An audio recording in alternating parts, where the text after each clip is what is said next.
nós tivemos uma semana de normalidade, né? Foi aquela sensação entre a posse e o dia 7 de janeiro, em que parecia que iríamos navegar por mares relativamente calmos.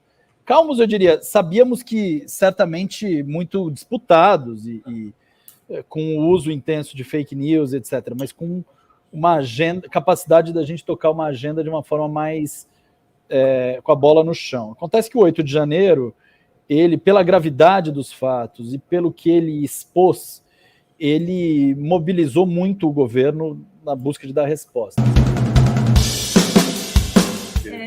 O João Brandt, que é secretário de Políticas Digitais da SECOM, Presidência da República, SECOM da Presidência da República, e o João tem uma larga experiência aí no ativismo pela comunicação, pelo direito à comunicação, então está agora nesse cargo, né, no Intervozes também, né, João? Você pode uma larga experiência.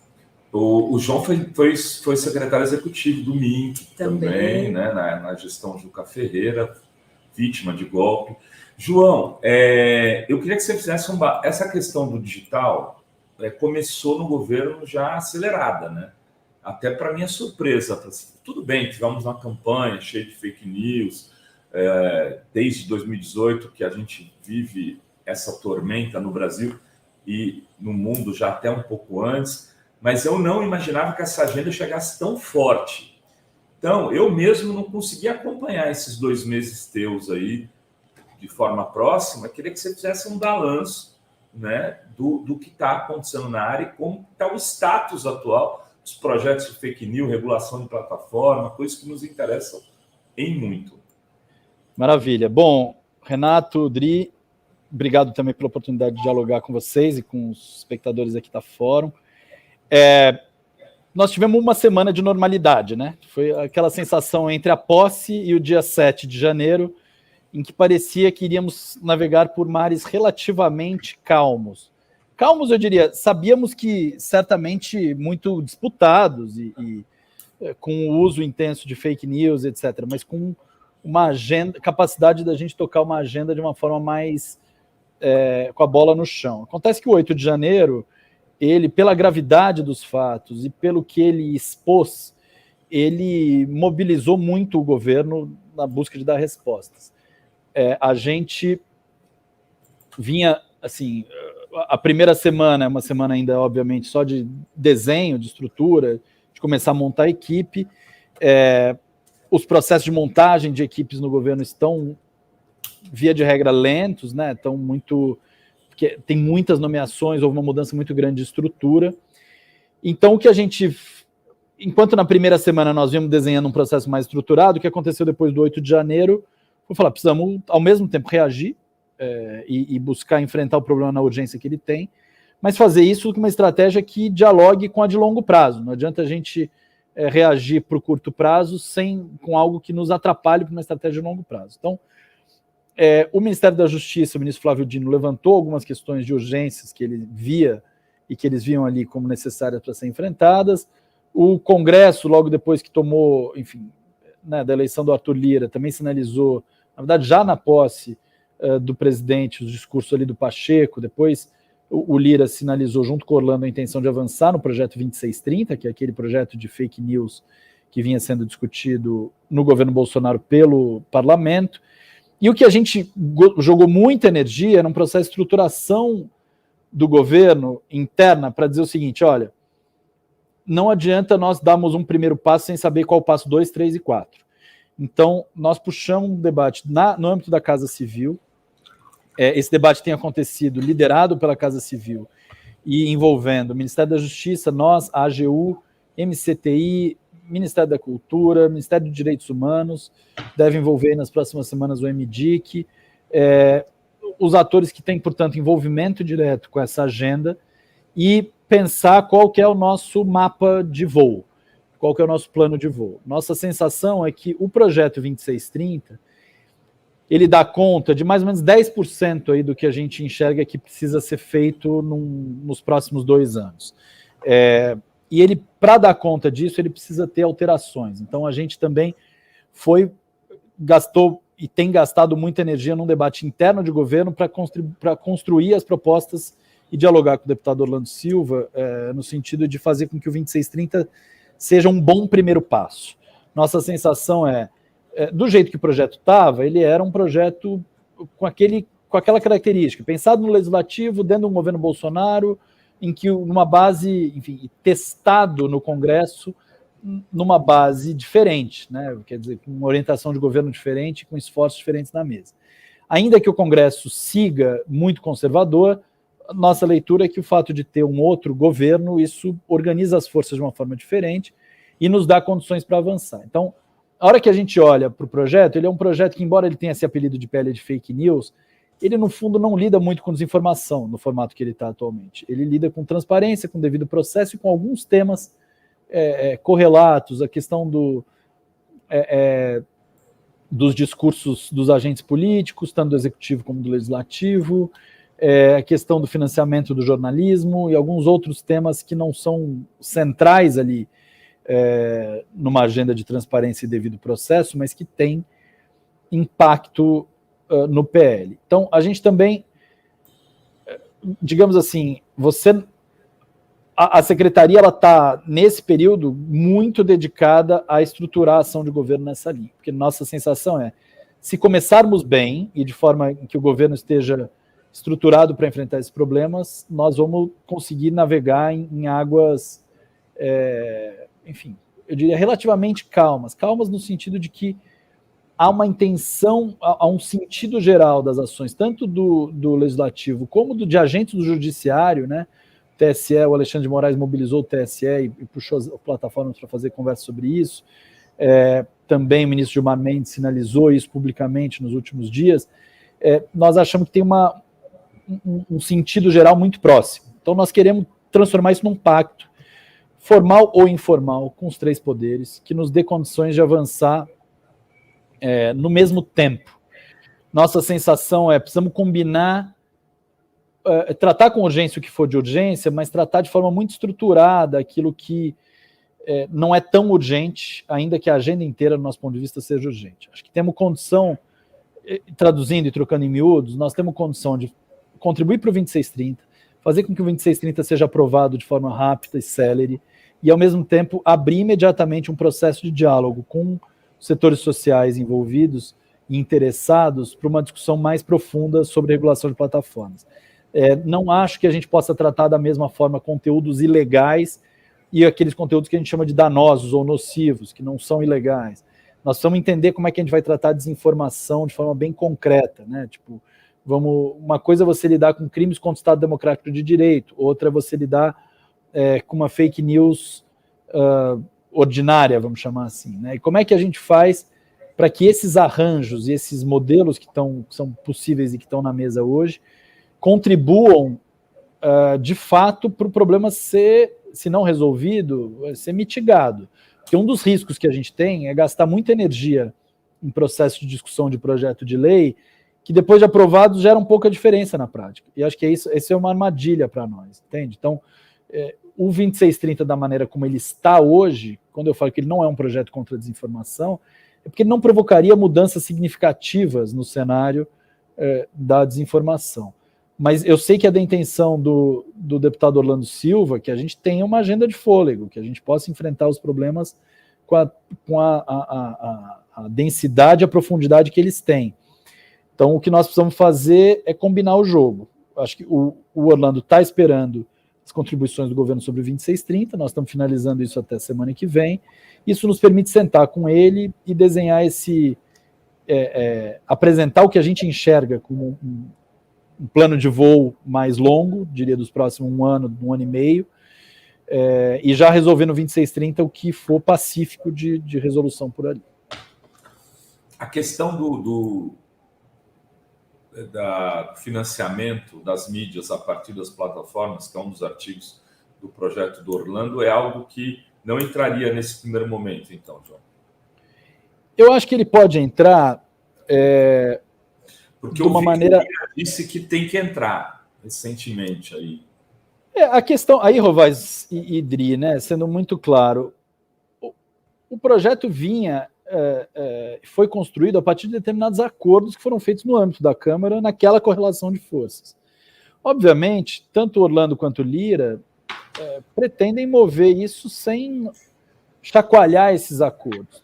Do nosso ponto de vista, é possível manter acordos desde que eles contribuam na direção que a gente acredita que é a mais frutífera, que em relação à sedução do jornalismo, nossa intenção é o seguinte: primeiro, sim, precisamos reconhecer o direito das empresas jornalísticas serem remuneradas pelas plataformas, porque o jornalismo ele só perdeu o recurso com o ambiente digital assim, o jornalismo tem possibilidade de ganhar recurso com o ambiente digital, vocês vivem e viabilizam a Fórum a partir disso, mas vocês sabem que, do ponto de vista de publicidade, Google e Facebook foram acaparando boa parte aí dos recursos na última década. Então, isso tem um desequilíbrio.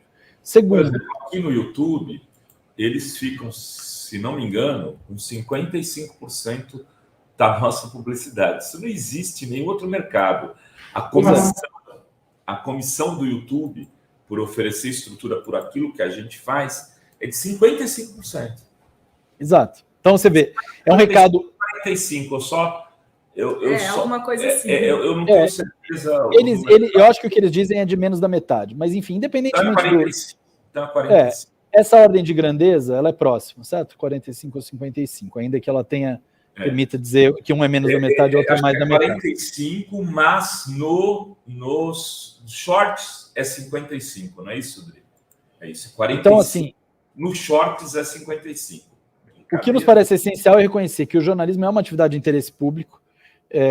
Isso não significa que ela precisa ser financiada o tempo inteiro com recursos públicos. Significa que o Estado precisa estar preocupado com a sua sustentabilidade. E aí, jornalismo, quando a gente fala jornalismo, a gente tem que pensar todo mundo que faz jornalismo profissionalmente, mas ao mesmo tempo não deixar que essa bandeira do jornalismo seja... Bandeira não, eu diria, o escudo do jornalismo seja apropriado por atores que, na verdade, usam o jornalismo só para promover desinformação. Claro. E o projeto, da maneira como ele está, ele acaba não estabelecendo essa diferenciação. Então, eu acho que nós temos toda a condição em avançar em modelos robustos de financiamento do jornalismo. Não gostaríamos de fazer isso de sopetão e tentando resolver tudo pelo 2630 ou amarrando pelo 2630 numa direção que não seja frutífera. Ao mesmo tempo, achamos que também o 2630, por ele estar pronto para votação, ele pode ser um ambiente de reconhecer esse direito. E achamos que é possível, sim, trabalhar no reconhecimento desse direito de uma forma mais geral e fazer com que o processo, a partir daí, se dê com os atores... Parece um caminho, porque aí você estabelece o critério, ou seja, você estabelece a necessidade de que isso seja realizado, que isso seja por um outro dispositivo, uma emenda, um projeto de lei do governo, não sei, aí se estabelecer alguma remuneração. Do jeito que está, é absurdo. Esse mundo é melhor do que de 10 anos atrás para a proliferação de mídias independentes? Sim, Você consegue sobreviver com alguns recursos oriundos das plataformas. Mas ele é muito injusto. E, além de tudo, ele tem esse problema, porque muito do que não é jornalismo é reconhecido pelas plataformas como jornalismo e indicado como jornalismo, muitas vezes muito mais do que produções de qualidade, que é um outro dado que precisa se discutir, né? Como a gente estabelece a qualidade da informação nas plataformas, né, João? Porque quando era o sistema concessionário dos meios eletrônicos, a gente parecia ter claro, não, vamos ter leis para impedir faixas horário, vai ser a partir das 22 horas que pode passar tal programação, e ali também se tinha um crime estabelecido dentro de você questionava a emissora. Hoje em dia, virou uma terra sem lei, né? E eu acho que o grande problema nessa história é que, assim, nós precisamos equilibrar a liberdade de expressão com a sua dimensão coletiva quer dizer, a dimensão individual da liberdade de expressão com a sua dimensão coletiva. O que desde 1985 está estabelecido que é a dimensão coletiva da liberdade de expressão? É o direito da sociedade estar bem informada, o direito de a sociedade ser informada com pluralismo, com diversidade, e eu acrescentaria nesse último período com confiabilidade, porque a confiabilidade não era uma questão, eu diria, quando você tinha o jornalismo tradicional centralizando a organização do ambiente informacional, o ponto-chave era pluralismo e diversidade. Era a ideia de que você não... mas a confiabilidade não era um tema tão grande. Você tinha uma ou outra fake news mais grosseira, mas, no geral, o que você tinha era processos de cobertura tendenciosa, um ou outro caso de manipulação um pouco mais puxado, e esses casos eram super destacados. Hoje em dia, você está com um problema de... o que se produz de desinformação por hora para ganhar dinheiro ou para estabelecer, para fazer disputa política, é algo que precisa ser enfrentado como um problema de poluição informacional. E aí, para isso, você precisa ter mecanismos que não criem ministérios da verdade, mas que também não deixem de, não oficializem que, como a mentira corre mais rápido, ela pode tomar conta do ambiente e dane-se. Porque o que a gente está enxergando também no último período é isso. Acho que nós temos condição de estabelecer esses caminhos. Acho que algumas experiências internacionais apontam em direções interessantes, mas acho que, sobretudo, o Brasil entendeu quais são os seus desafios. Quando a gente vê na eleição órgãos como o TSE, com capacidade de agir, serem provocados rapidamente e agir rapidamente, enfrentar esse problema, isso é um caminho. Quando a gente vê que uma parte dos problemas de desinformação não tem a ver só com o tanto de, vamos dizer assim, com enfrentar e moderar conteúdo desinformativo, mas com fazer com que a fábrica que polui não polua tanto, ou seja, se os algoritmos, os sistemas de recomendação, eles acabam promovendo desinformação, nós precisamos incidir sobre isso. A Europa está apontando nessa direção, o Reino Unido está apontando nessa direção. Né? Se o sistema de recomendação do YouTube, se os algoritmos da Meta, se a maneira como eles organizam esse ambiente informacional favorecem um discurso de desinformação, um discurso extremista, um discurso polarizado no mau sentido da palavra, né? Um discurso, no fundo, inflamatório, vamos chamar assim, nós precisamos conseguir incidir sobre esses mecanismos e criar salvaguardas de interesse público. Então, a Europa está lá dizendo o seguinte: eu preciso fazer avaliação de risco dos meus algoritmos e do meu funcionamento uma vez por ano. E essa avaliação de risco precisa estabelecer um tanto de compromisso de reajuste nesses algoritmos, nessa arquitetura do meu serviço, para que, se ele gera muita desinformação que pode impactar o discurso cívico, a democracia, eu preciso dizer como é que eu vou corrigir isso. Então, uma parte dessa história é você ir promovendo incentivos reversos ao que hoje o incentivo do modelo de negócio faz. Para deixar mais claro, né? Modelo de negócio, qual que é o principal indicador para as plataformas? Engajamento do usuário. Né? Tempo de atenção, curtidas, compartilhadas e interação com o conteúdo. Então, se esse é minha força motriz única, eu vou gerar um feedback infinito de circular, em que quanto mais eu tiver mobilizando o usuário, mais sucesso do meu sistema eu vou ter. Isso é um problema para a democracia, porque uma parte disso é movido por rancor, pelo ressentimento, pelo ódio, pela disposição dos usuários em se engajar com conteúdo que mobiliza, vamos dizer assim, os seus piores afetos, né? É a gente dialogando com o pior de nós como ser humano. Então eu preciso estabelecer alguns equilíbrios, alguns contrapontos, eu preciso botar... o sistema de recomendações não pode me levar sempre para uma direção mais extrema, para favorecer teorias da conspiração, etc. Eu preciso colocar contrapontos para isso, eu preciso oferecer conteúdos um pouco diferentes. Global, né, João? É um debate global, é um debate onde não tem respostas prontas e fáceis, é um debate que ele começa a ser estruturado na Europa a partir dos conteúdos ilegais. O problema da desinformação ali é grande, mas eles sabem que não você não consegue agarrar de uma vez, enfim, todos os debates. Então, eles estão querendo estabelecer ambientes e aí em cada país vai ser mas vai ter uma centralização europeia, uma coordenação dessa regulação dos serviços digitais, para ter alguém olhando para isso e cuidando disso. E aí avançar nas discussões mais específicas de instrumentos para enfrentar a desinformação.